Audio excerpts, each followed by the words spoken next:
Hello दोस्तों, welcome to निक मैकटैग। आज की वीडियो में हम लोग पावर प्लांट इंजीनियरिंग की यूनिट 1 के इम्पोर्टेंट क्वेश्चंस को डिस्कस करेंगे। तो दोस्तों ये पार्ट सेकंड है, जैसे कि आप लोग जानते हैं। और जो मेरे जेन्युइन व्यूअर हैं उन्होंने रिक्वेस्ट की, इसीलिए मैं ये वीडियो बना रहा हूँ।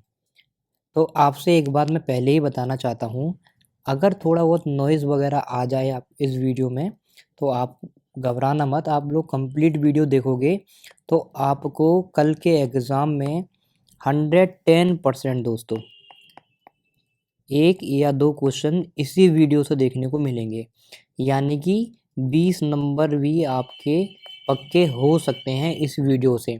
तो आप लोग कंप्लीट वीडियो देखना। तो मैं पहले आपको बता देता हूँ, आज की वीडियो में हम लोग डिस्कस करेंगे बॉयलर्स के बारे में। कौन कौन से बॉयलर्स हमारे एकेटिव एग्ज़ाम में पूछे जाते हैं उसके बारे में। और बेसिकली बॉयलर्स के बारे में इतनी जानकारी मैं इस वीडियो में आपको दे दूँगा कि आपके एग्ज़ाम में बॉयलर से कोई भी क्वेश्चन नहीं छूटेगा। तो देखिए, तो सबसे पहले हम लोग ये जान लेते हैं कि बॉयलर होते क्या हैं। तो सिंपल अगर मैं आपको बताऊं, it is also called steam generator, कि बॉयलर को हम लोग स्टीम जनरेटर भी बोल देते हैं। अब इसमें होता क्या है, ये मान लो हमारे पास एक बॉयलर है। ये हमको क्या दे रखा है दोस्तों, एक बॉयलर दे रखा है। अब बॉयलर का काम क्या होता है, इस यानी कि हम जब बॉयलर के में हीट देते हैं दोस्तों, और इधर से हमने क्या किया, बॉयलर को वाटर दिया, यहाँ से हमने वाटर दिया, यहाँ से हमने इसको हीट दिया। तो वाटर और हीट तो पानी को क्या करेगा, गर्म करेगा। जब पानी गर्म होगी तो हमको क्या मिल जाएगी, स्टीम मिल जाएगी। और जब हमको स्टीम मिल जाएगी, हम उसको कहाँ सेंड करेंगे, टरबाइन पर सेंड करेंगे। और टरबाइन के थ्रू जनरेटर, है ना, जनरेटर के थ्रू फिर हमको इलेक्ट्रिसिटी मिल जाती है। तो इस तरीके का कुछ काम होता है बॉयलर का। तो सिंपल बॉयलर का काम क्या होता है दोस्तों, वाटर को हीट करना, और हीट करने के बाद हमको स्टीम मिल जाती है। तो ये सिंपल सा वर्क होता है बॉयलर का। अगर हम बात करें इसकी एप्लीकेशन की, तो ये बॉयलर पावर जनरेशन में काम आता है, टेक्सटाइल इंडस्ट्रीज़ में काम आता है, पेपर इंडस्ट्रीज़ में काम आता है, फूड इंडस्ट्रीज़ में काम आता है। और अगर हम एक चीज़ और आपको बताऊं, आपने अपने घर पे देखा होगा प्रेशर कुकर, तो वो क्या है दोस्तों, वो बॉयलर नहीं है। क्यों? क्योंकि वो आईवीआर एक्ट को फॉलो नहीं करता है।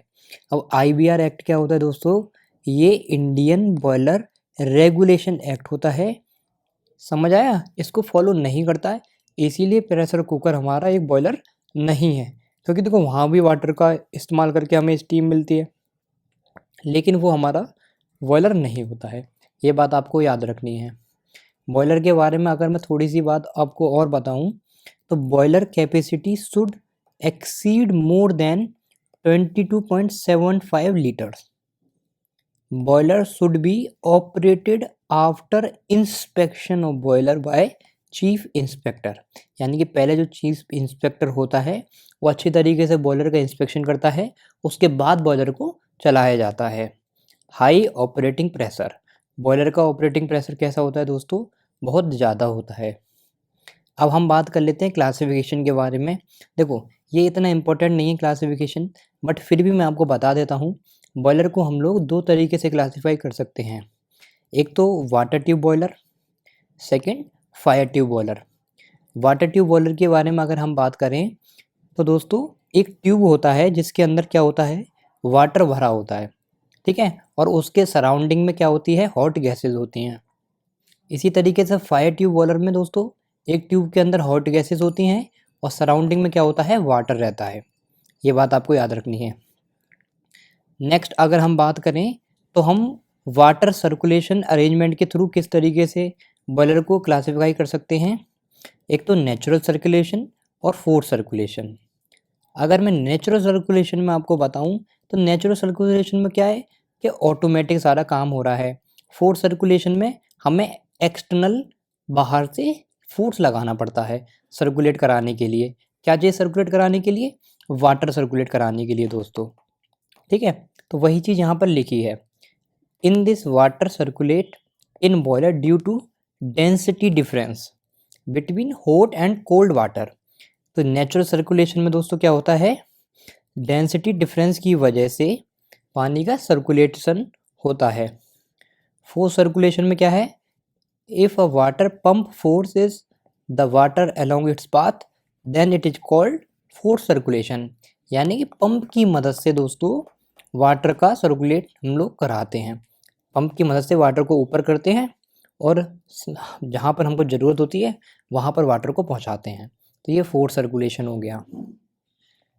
वाटर को हम लोग अकॉर्डिंग टू यूज़ की वजह से भी क्लासिफाई कर सकते हैं। जैसे स्टेशनरी बॉयलर हो गया, पोर्टेबल बॉयलर हो गया और मोबाइल बॉयलर हम लोग इसको बोल देते हैं। स्टेशनरी मतलब एक ही जगह बड़े बड़े बॉयलर लगे रहते हैं, वहाँ वर्किंग रहती है। पोर्टेबल बॉयलर जहाँ हम चाहते हैं उसको हम लोग इधर से उधर कर सकते हैं। लोकोमोटिव बॉयलर हो गया, मैराइन बॉयलर हो गया दोस्तों, ठीक है। नेक्स्ट हम अगर बात करें तो according to position of boiler, कि भाई बॉयलर की पोजीशन क्या है। वर्टिकल बॉयलर है यानी कि लंबा लंबा ऐसा बॉयलर है, या फिर हॉरिजॉन्टल बॉयलर है इस तरीके का, या फिर इंक्लाइंड बॉयलर है। नेक्स्ट अगर हम बात करें तो बॉयलर को हम लोग according to position of furnace, कि भाई उसकी जो फर्नेस है उसके बेसिस पे भी क्लासीफाई कर सकते हैं कि अंदर से फायर है, इंटरनली फायर बॉयलर है, या फिर एक्सटर्नली फायर बॉयलर है ना। फायर मतलब फायर्ड, बाहर से आग दी जा रही है या फिर अंदर ही आ गया उसके, वो सब चीज़। According to the pressure of the steam generator, कि भाई स्टीम जो जनरेटर है उसके अंदर कितना प्रेशर है, उसके अकॉर्डिंग भी हम लोग बॉयलर को क्लासीफाई कर सकते हैं। लो प्रेशर बॉयलर हो गया, मीडियम प्रेशर बॉयलर हो गया, हाई प्रेशर बॉयलर हो गया। और अगर जो लो प्रेशर बॉयलर है दोस्तों उसका कितना रहता है 15 से 20 बार प्रेशर, और मीडियम में 20 टू 80 बार प्रेशर रहता है। अगर हम हाई की बात करें तो मोर देन 80 बार प्रेशर रहता है। तो ये 6 तरीके थे जिस तरीके से हम लोग बॉयलर को क्लासीफाई कर सकते हैं। चलो अब कुछ बातें और जान लेते हैं। फॉर क्रिटिकल प्रेशर के लिए 221 बार हम लोग इस्तेमाल करते हैं। बिलो क्रिटिकल प्रेशर होगा तो सब क्रिटिकल बॉयलर होगा, और अगर अबव क्रिटिकल प्रेशर होगा तो सुपर क्रिटिकल बॉयलर होगा 250 बार अप्रोक्स, ठीक है। ये सिंपल सी बातें थी जो मैंने बता दी। अगर एग्जाम में एक्स्ट्रा आ जाए, क्योंकि देखो पावर प्लांट इंजीनियरिंग में बहुत सारे क्वेश्चन एक्स्ट्रा भी आ जाते हैं, इसीलिए मैंने आपको क्लासिफिकेशन बता दिया। अब जो मेन हमारे पास है वो है वाटर ट्यूब बॉयलर और फायर ट्यूब बॉयलर। इन दोनों का क्लासिफिकेशन हम लोग अच्छी तरीके से देख लेते हैं। देखो क्लासिफिकेशन छोड़ो दोस्तों, डिफरेंस देखिए। सबसे पहले water inside tube surrounding by hot gases. Water tube boiler में क्या होता है दोस्तों, ट्यूब के अंदर पानी भरा होगा और आसपास क्या होंगी, हॉट गैसेस होंगी। इसी तरीके से फायर ट्यूब बॉयलर में क्या होता है, hot gases inside tube surrounded by water, कि भाई ट्यूब के अंदर हॉट गैसेस होंगी और आसपास क्या होंगी, क्या होगा दोस्तों, वाटर सराउंडिंग होगा, ठीक है। नेक्स्ट अगर हम बात करें तो वाटर ट्यूब बॉयलर में working pressure is high approx super critical pressure यानी कि 250 बार। यहाँ पर लो प्रेशर अप टू 20 बार रहता है। और अगर हम बात करें तो वाटर ट्यूब बॉयलर में rate of steam generation and quality of steam much better, यहाँ पर अच्छी रहती है दोस्तों, और ये कम अच्छी रहती है। अगर हम यहाँ पर बात करें दोस्तों, load function are easily handed, यहाँ पर कैन नॉट हैंडल इट। यहाँ पर लोड जो फंक्शन है दोस्तों आसानी से हम लोग हैंडल कर सकते हैं, जबकि यहाँ पर नहीं कर सकते हैं। अगर हम और बात करें तो ओवरऑल एफिशिएंसी विद इकोनोमाइज़र 90% रहती है, इसकी ओवरऑल एफिशिएंसी 75% रहती है। यहाँ पर इनिशियल कॉस्ट कैसी रहती है, high, but cost per unit is less. यहाँ पर इनिशियल कॉस्ट लेस रहती है but cost per unit high. यहाँ पर स्किल्स ऑपरेटर की हमें रिक्वायरमेंट रहती है, यहाँ पर लेस स्किल ऑपरेटर की रिक्वायरमेंट रहती है। यहाँ पर दोस्तों use in large power plant, ये यूज इन प्रोसेस इंडस्ट्रीज़। तो ये चीज़ आपको याद रखनी है दोस्तों, क्योंकि ये बहुत ज़्यादा इम्पोर्टेंट है। नेक्स्ट अगर हम बात करें तो वाटर ट्यूब बॉयलर होते कौन कौन से हैं उनको देख लीजिए। पहला हमारे पास है वेबकॉक विलकॉक्स बॉयलर, सेकंड है हमारे पास Stirling boiler, Lamont boiler, Loeffler boiler, Benson boiler. तो ये हमारे पास दोस्तों टोटल 5 टाइप के वाटर ट्यूब बॉयलर होते हैं। इसी तरीके से फायर ट्यूब बॉयलर हमारे पास हैं कुछ। एक है लंकाशायर बॉयलर, सेकंड है कॉर्निश बॉयलर, थर्ड है लोकोमोटिव बॉयलर, फोर्थ है कोखरन बॉयलर। अब हमारे एग्ज़ाम में दोस्तों कौन कौन से पूछे जा रहे हैं, जो मैंने प्रीवियस ईयर पेपर देखे हैं उसमें एक तो आपसे बेबकॉक विलकॉक्स बॉयलर पूछा जाता है और सेकंड लामाउंट बॉयलर पूछा जाता है। तो दो ज़्यादा पूछे जाते हैं। तो अब हम लोग क्या करेंगे, इन दोनों बॉयलर को अच्छी तरीके से समझ लेंगे, इनकी वर्किंग देख लेंगे, इनके फंक्शंस देख लेंगे, ताकि एग्ज़ाम में कल आपके एग्ज़ाम में आए लामाउंट बॉयलर क्या होता है, बेबकॉक विलकॉक्स बॉयलर क्या होता है, तो आप लोग इसका डायग्राम बना के कंस्ट्रक्शंस लिख के इसकी वर्किंग वगैरह लिख के आराम से कर सकते हो। ठीक है, तो देखिए सबसे पहले हम लोग बात करते हैं बेबकॉक विलकॉक्स बॉयलर के बारे में। तो इस बॉयलर में आप लोग एक चीज़ समझिए कि सबसे पहले ये तो हमारे पास क्या होता है, वाटर ट्यूब बॉयलर होता है दोस्तों। अब हम लोग इस बॉयलर की वर्किंग को अच्छी तरीके से समझते हैं। तो दोस्तों यहाँ पर सबसे पहले आप लोग देखिए, ये एफडी दे रखा है, यानी कि फायर डोर दे रखा है। यहाँ से हम लोग कोयला वगैरह डालते हैं। और ये अगर आप देख पा रहे हो, ये है हमारे पास ग्रेट, इसको हम लोग बोलते हैं ग्रेट। अब ग्रेट क्या होती है, एक ट्रे की तरह होती है। तो कोयला हमने यहाँ पर दिया और यहाँ पे आग वगैरह जल रही होती है, तो इस वजह से जितनी भी कोयला वगैरह वो बर्न होंगे। जब बर्न होंगे तो उसकी जो हीट होगी, जो उसकी फ्लेम होगी, वो यहाँ जाएगी कुछ इस तरीके से, है ना। अब यहाँ जो ये जो रॉड दे रखी है ना दोस्तों, इंक्लाइंड रॉड दे रखी होती हैं। अब इंक्लाइंड रॉड हमको क्यों दे रखी होती हैं, ताकि जब ये हीटअप होने के बाद यहाँ पानी नीचे बैठ जाए और स्टीम हमारी ऊपर की तरफ आ जाए, इसीलिए दे रखी होती हैं। अब वाटर आता कहाँ से है, तो हमको ये बॉयलर का ड्रम दे रखा है दोस्तों, ये ऊपर, है ना। अब इसके अंदर क्या रहता है दोस्तों, पानी भरा होता है। ये इस जगह ना आपको डॉटेड लाइन से दिखा रहा होगा, ये क्या है, पानी भरा हुआ है। अब इस जो ड्रम है दोस्तों, हम लोग इसको पूरा फिल नहीं करते हैं, पार्शली फिल करते हैं, यानी कि आधा फिल करते हैं। वो क्यों फिल करते हैं, वो इसीलिए फिल करते हैं ताकि जब ये हीटअप होती हैं और यहाँ पर थोड़ी बहुत जगह होगी तो हमारी स्टीम इसके अंदर रहती है, क्योंकि हम लोग डायरेक्ट स्टीम को बाहर नहीं फेंकते हैं, इसीलिए इसको थोड़ा पार्शली फिल करते हैं। तो यहाँ से दोस्तों क्या हुआ, पानी आया, पानी आने के बाद पानी, ये जो पाइप आपको दिखाई दे रहा है ना, इस पाइप के थ्रू नीचे आता है। और जैसे ही नीचे आता है तो ये रॉड क्या होती हैं, हीटअप होती हैं यहाँ इसकी मदद से। जब हीटअप होती हैं तो वाटर नीचे रह जाता है और जो स्टीम होती है वो यहाँ कलेक्ट हो जाती है ऊपर की साइड, है ना, रॉड में। और बाकी जो वेस्ट मटेरियल रहता है, कुछ मड वगैरह, है ना, पानी में जो जम जाता है, वो दोस्तों इसके थ्रू बाहर भेज दिया जाता है, यानी मड कलेक्टर में। एमसी दे रखा है, मड कलेक्टर नीचे कलेक्ट हो जाता है। और कलेक्ट होने के बाद दोस्तों हम लोग ब्लो ऑफ कॉक की मदद से इसको बाहर की तरफ भेज देते हैं, सिंपल। अब दोस्तों क्या हुआ, जब यहाँ पर स्टीम बन गई, स्टीम बनने के बाद इसको यहाँ भेज दी जाएगी बॉयलर के अंदर, है ना। बॉयलर के अंदर भेजने के बाद ये आपको दिखाई दे रहा होगा यहाँ पर, ये कुछ इस तरीके का छोटा सा आपको दिखाई दे रहा होगा। देखो मैं आपको हाईलाइट करता हूँ, ये यहाँ से क्या होगी, नीचे आएगी। नीचे आने के बाद दोस्तों फिर यहाँ पर दोबारा जाएगी और सुपर हीट होगी, है ना। होने के बाद फिर इस तरीके से फिर ये बाहर की तरफ जाती है। ये बात आपको याद रखनी है। यहाँ देखो दे रखा है ना ST। अब ST का मतलब क्या है, सेफ्टी वॉल्व के थ्रू। और यह क्या है, MSV का मतलब क्या है दोस्तों, मेन स्टॉप वॉल्व। ये हमको दे रखी होती हैं वॉल्व सारी। ये इसके क्या हैं दोस्तों, ये इस तरीके से वर्किंग करती है। आई होप बॉयलर की वर्किंग आपको समझ आई होगी। तो सिंपल यही प्रोसेस रहती है, इस तरीके से हम लोग स्टीम को जनरेट करते हैं बेबकॉक विलकॉक्स बॉयलर के अंदर। अब देखिए कुछ इसके पार्ट यहाँ पर दे रखे हैं, वो पार्ट आप लोग देख लेना कि भाई D फॉर ड्रम होता है, DTH मतलब डाउन टेक हेडर होते हैं, है ना। और वाटर ट्यूब्स होती हैं, वेफल प्लेट्स लगी होती हैं, BP वेफल प्लेट्स दोस्तों यहाँ लगी होती हैं। ये यहाँ पर डोर दे रखा है आपको। फिर ग्रेट मैंने आपको बता ही दिया, फायर डोर मैंने आपको बता ही दिया, मड कलेक्टर मैंने आपको बता दिया यहाँ पर होता है, वाटर लेवल इंडिकेटर।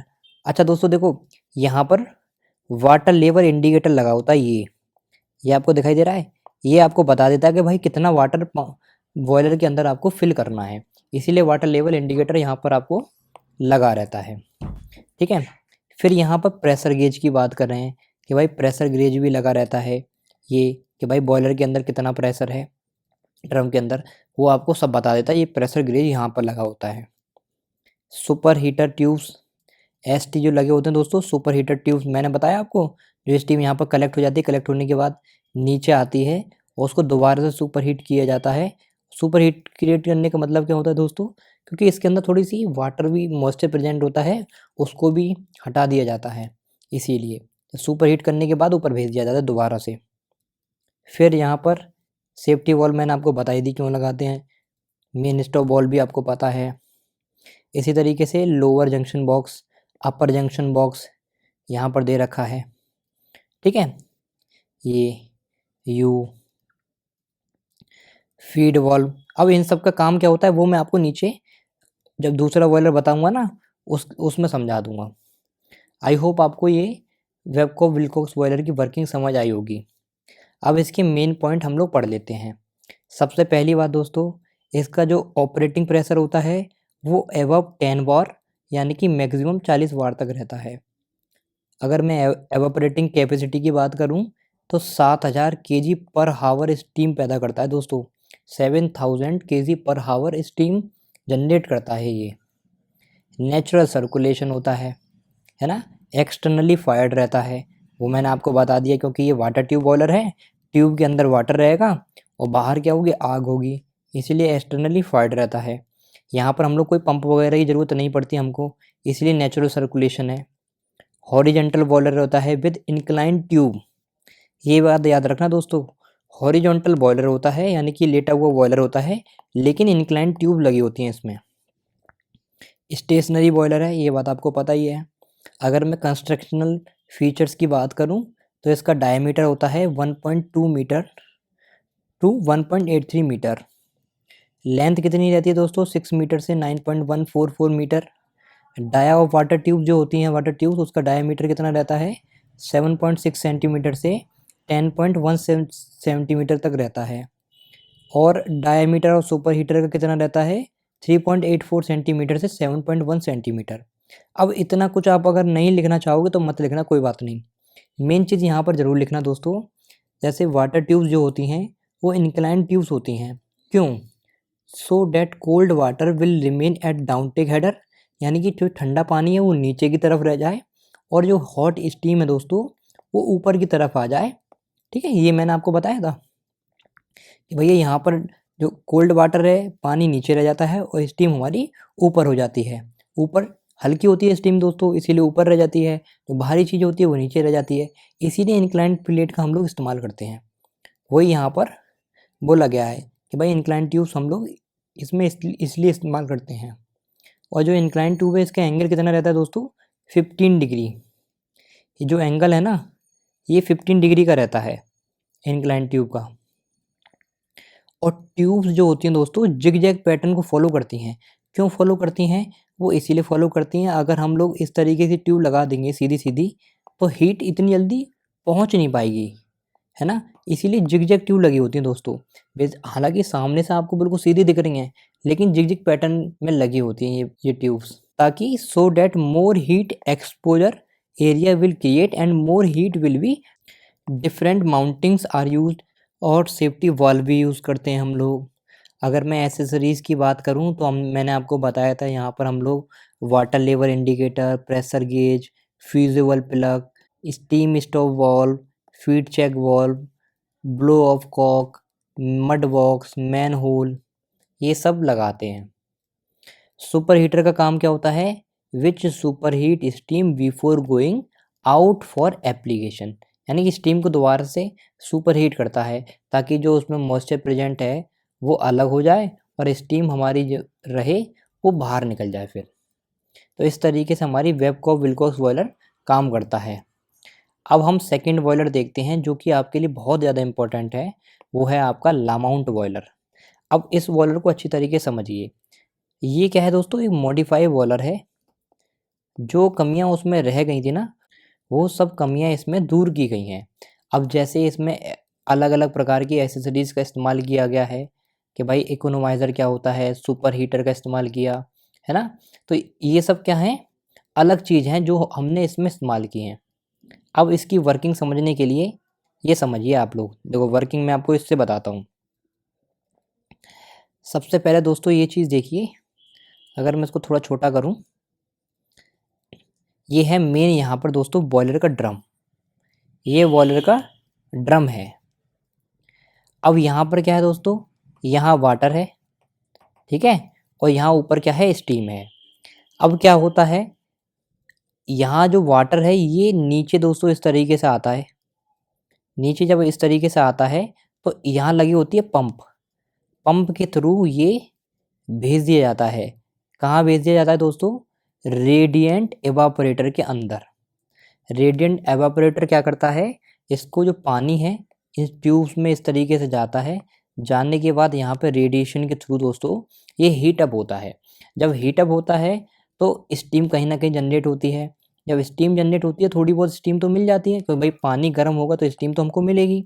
स्टीम जब हमको मिल जाती है तो ये जो हीट होने के बाद दोस्तों वाटर यहाँ भेज दिया जाता है, यहाँ यानी कि इस जगह से दोस्तों ऊपर की तरफ जाता है, ऊपर की तरफ जाता है दोस्तों। और जाने के बाद ये कुछ इस तरीके से यहाँ एवापोरेटर में भेजा जाता है। कौन से एवापोरेटर में दोस्तों, कन्वेक्टिव एवापोरेटर में भेजा जाता है। अब इसमें क्या होता है, हमको बहुत अच्छी वाली स्टीम मिल जाती है, यानी कि हालांकि इसमें मॉइस्चर प्रेजेंट रहता है लेकिन फिर भी हमको स्टीम मिल जाती है। जब स्टीम मिल जाती है तो हम लोग इसको क्या करते हैं, ऊपर भेज देते हैं इस तरीके से। भेजने के बाद हम लोग कहाँ भेजते हैं, इसको ड्रम में भेजते हैं। ड्रम में भेजने के बाद दोस्तों जब स्टीम ऊपर यहाँ पर कलेक्ट हो जाती है, कलेक्ट हो जाने के बाद हमारा काम क्या रहता है, ये यहाँ से निकल कर हम लोग सुपर हीटर में भेज देते हैं। और सुपर हीटर में दोस्तों इस तरीके से ये और ज़्यादा स्टीम हमको सुपर हीट कर दी जाती है। तो यानी कि मॉइस्चर अलग हो जाता है और स्टीम हमारी अलग हो जाती है, और हम इसको बाहर यूज़ में ले लेते हैं और इसका इस्तेमाल बाहर कर लेते हैं। ठीक है, ये थोड़ा सा काम हो गया। अब एक मेन काम इसमें रह गया, वो काम क्या रह गया कि भाई यहाँ से दोस्तों क्या होता है, हम लोग बाहर से वाटर लेते हैं कोई हॉट वेल से, है ना, पंप के थ्रू हमने पानी लिया। पानी लेने के बाद दोस्तों हम लोग कहाँ भेजते हैं, उसको इकोनोमाइज़र में भेजते हैं। इकोनोमाइज़र में क्या होता है, पानी थोड़ा बहुत गर्म वगैरह होता है ना, होने के बाद नीचे आ जाता है। नीचे आने के बाद इस ड्रम में भेज दिया जाता है, क्योंकि यहाँ से जो हमने पानी लिया था, यहाँ से कहाँ से आया था ड्रम में पानी, वो यहाँ से आया था फीड पंप की मदद से। अब दोस्तों यहाँ पर आपको दिखाई दे रहा होगा, ये क्या है, आपकी कंबंसन चैम्बर। यहाँ से बाहर से एयर लेते हैं, एटमॉस्फेरिक जो एयर होती है, पानी होता है ना, तो यहाँ पर क्या होता है दोस्तों, हीट अप होता है यहाँ, इसलिए एयर प्री हीटर यहाँ लगाता है। सबसे पहले यहीं पर हीट होता है, उसके बाद नीचे काम होता है, और जो गर्म एयर वगैरह रह जाती हैं दोस्तों, वो एग्जॉस्ट गैस की मदद से बाहर को निकाल दी जाती हैं। ये इसका सिंपल सा वर्क रहता है। और अच्छी तरीके से यहाँ पर देख लीजिए, और अच्छी तरीके से अगर समझना चाहो तो ये देखो क्लियर आपको समझ आएगा। यहाँ पर ये कोल्ड एयर आई, बाहर से हमने हवा ली, है ना, और ब्लोअर की मदद से यानी कि फ़ैन की मदद से अब हवा हमने अंदर की तरह भेजी। जब अंदर की तरफ हम लोग भेजेंगे तो यहाँ पर एयर प्री हीटर लगा रहता है, तो यानी कि जो हवा बाहर से आ रही है कोल्ड एयर, वो थोड़ी बहुत यहाँ पर दोस्तों गर्म हो जाती है। ठीक है, क्योंकि भाई यहाँ पर क्या होता है, एयर प्री हीटर लगा होता है। और ये मैंने आपको बता दिया भाई कि हॉट वेल से हम लोग पानी लेते हैं बाहर से पंप के थ्रू, लेने के बाद हम लोग इकोनोमाइज़र में भेजते हैं। इकोनोमाइज़र में भेजने के बाद हम लोग यहाँ बॉयलर में इसको भेज देते हैं। और यहाँ पर जो स्टीम जो मिलती है ना, यहाँ पानी, ये जो बॉयलर से पानी यहाँ आता है, आने के बाद यहाँ पर क्या लगे थे, पंप, पंप के थ्रू हम लोग कहाँ भेजते हैं, यहाँ भेजते हैं एवापोरेटर में। कौन से एवापोरेटर में, रेडिएंट एवापोरेटर में। यहाँ पे पानी थोड़ा बहुत गर्म होता है, गर्म होने के बाद ये कहाँ जाता है, कन्वेक्टिव एवापोरेटर में, और यहाँ पर स्टीम मिल जाती है। स्टीम मिल जाने के बाद हमको बॉयलर में भेज देते हैं। जब स्टीम बॉयलर में कनेक्ट हो जाती है ऊपर, तो यहाँ पर स्टीम निकाल दी जाती है बाहर, और सुपर हीटर की मदद से हम लोग क्या करते हैं, स्टीम को और ज़्यादा गर्म करते हैं, सुपर हीट करते हैं, और जो हमारी अच्छी वाली स्टीम है वो हमको मिल जाती है, सुपर हीटेड स्टीम, और हम इसको बाहर भेज देते हैं, अपना यूज़ कर लेते हैं। और जो हॉट गैसेस इसमें रह जाती हैं वो हम लोग चिमनी के थ्रू बाहर निकाल देते हैं। सिंपल ये इसकी वर्किंग है। आई होप अब आपको बहुत अच्छी तरीके से समझ आ गया होगा। अब इसके बारे में हम लोग कुछ बातें लिख लेते हैं, क्योंकि एग्ज़ाम में हमें लिखना है। देखो, ये जो लामाउंट बॉयलर होता है, इसमें हम लोग वेस्ट हीट का यूज़ करते हैं। द वेस्ट हीट क्या होती है? The heat coming out after the evaporator. Evaporator के बाद जो हीट बाहर निकलती है ना, उसको हम लोग वेस्ट हीट बोलते हैं। It work on efficiency of boiler, कि भाई ये वेस्ट हीट क्या करती है? बॉयलर की एफिशिएंसी को बढ़ाती है, उसी लिए काम करती है। It is force circulated boiler, भाई यहाँ पर हम लोग पंप का इस्तेमाल कर रहे हैं, इसीलिए इसको हम लोग फोर्स सर्कुलेटेड बॉयलर बोलते हैं। ठीक है, वर्टिकल बॉयलर होता है ये, आपको दिखाई दे रहा है ना, ऐसे इस तरीके से बना हुआ है, तो इसीलिए वर्टिकल बॉयलर बोल दिया। हाई प्रेशर बॉयलर हम लोग इसको बोलते हैं। इसकी इवापोरेटर कैपेसिटी कितनी रहती है? 50 टन्स पर हावर। अब इसकी कुछ लिमिटेशंस को हम लोग देख लेते हैं, कमियां क्या हैं इसमें। As whole evaporation of water is inside the tube, कि भाई जितना भी एवापोरेशन होता है वाटर का, वो सब ट्यूब के अंदर होता है। Due to which huge sediment will get collect, तो दोस्तों इस वजह से उसके अंदर सेडिमेंट कलेक्ट हो जाता है। आपने देखा होगा, है ना, वो सेडिमेंट जब इसमें कलेक्ट हो जाता है दोस्तों, एंड ट्यूब में भी चॉक्ड, उस वजह से दोस्तों जो ट्यूब होती हैं, पाइप जो होती हैं दोस्तों, उसमें सेडिमेंट कलेक्ट हो जाता है और वो क्या होते हैं, भर जाती हैं। तो जिस वजह से पानी बाहर नहीं जा पाता, अंदर नहीं आ पाता है, ये बेसिकली बंद हो जाती है। तो ये सबसे बड़ी इसकी कमियां हैं। As tube are not easy to clean और रिपेयर, और हमको पता है भाई ट्यूब ना हम आसानी से क्लीन कर सकते हैं और उसको रिपेयर कर सकते हैं, बस हमें बदलना ही पड़ती हैं। तो ये इसकी सबसे बड़ी कमियां हैं। अब इसमें जो मेन जो चीज़ें थी दोस्तों, अलग से क्वेश्चन आपसे पूछ लिया जाता है कि भाई बॉयलर के अंदर जो एसेसरीज होती हैं और जो माउंटिंग हमने लगाई हैं, उनका रोल क्या होता है, उनका वर्किंग क्या रहती है, उसके बारे में बता दीजिए, या फिर उसका काम क्या होता है। तो देखो, माउंटिंग की अगर हम बात करें, तो ये डिवाइसेस होती हैं which are mount on the boiler, कि भाई बॉयलर के ऊपर जो डिवाइस लगी होती हैं उसको हम लोग माउंटिंग बोलते हैं।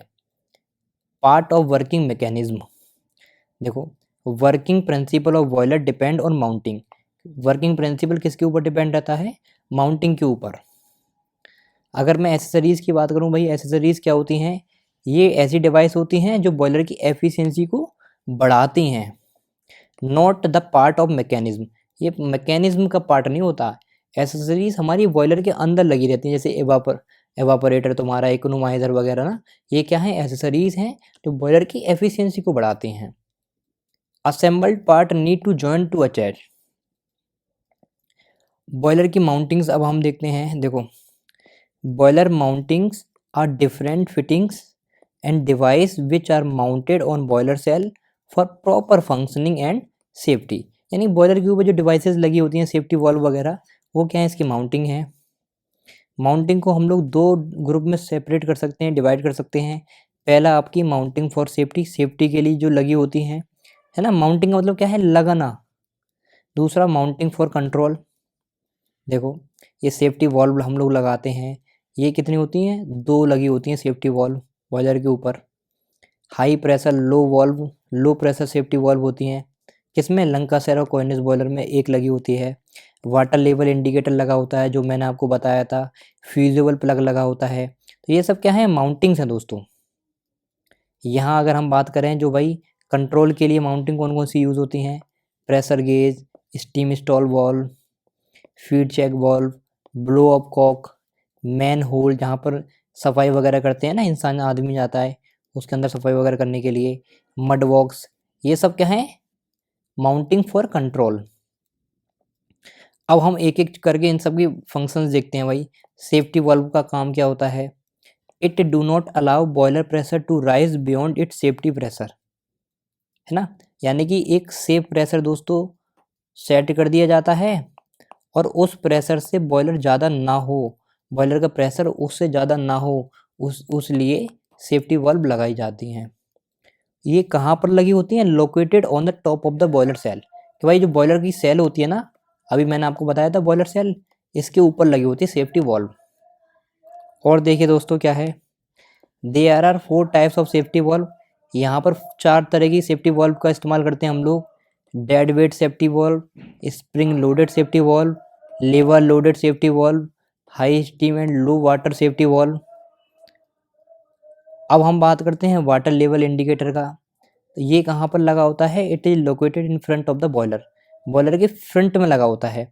आपको बताया था ना कि भाई वाटर कितना, हमें बॉयलर सेल के अंदर कितना वाटर भरना है, एक वाटर लेवल इंडिकेटर लगा होता है, तो वही है ये।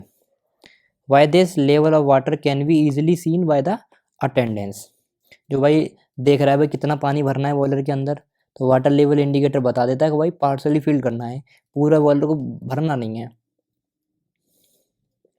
चाहो तो इस तरीके से डायग्राम बना सकते हो इसका। अब हम लोग फ्यूजिबल प्लग की बात कर लेते हैं। भाई फ्यूजिबल प्लग क्यों लगे होते हैं? इट स्टॉप द बॉयलर, ये बॉयलर को स्टॉप करता है। कब? If its heating surface is overheated due to low water level, कि पानी का लेवल बहुत कम होगा, उस वजह से सरफेस ज़्यादा हीट ना हो जाए, इसीलिए फ्यूजिबल प्लग लगाया जाता है। अगर ऐसा होगा तो फ्यूजिबल प्लग क्या हो जाएगा? बस्ट हो जाए, मतलब हट बता देता है, ख़राब हो जाता है, बस्ट हो जाता है, जब बॉयलर चलना बंद कर देता है। लोकेटेड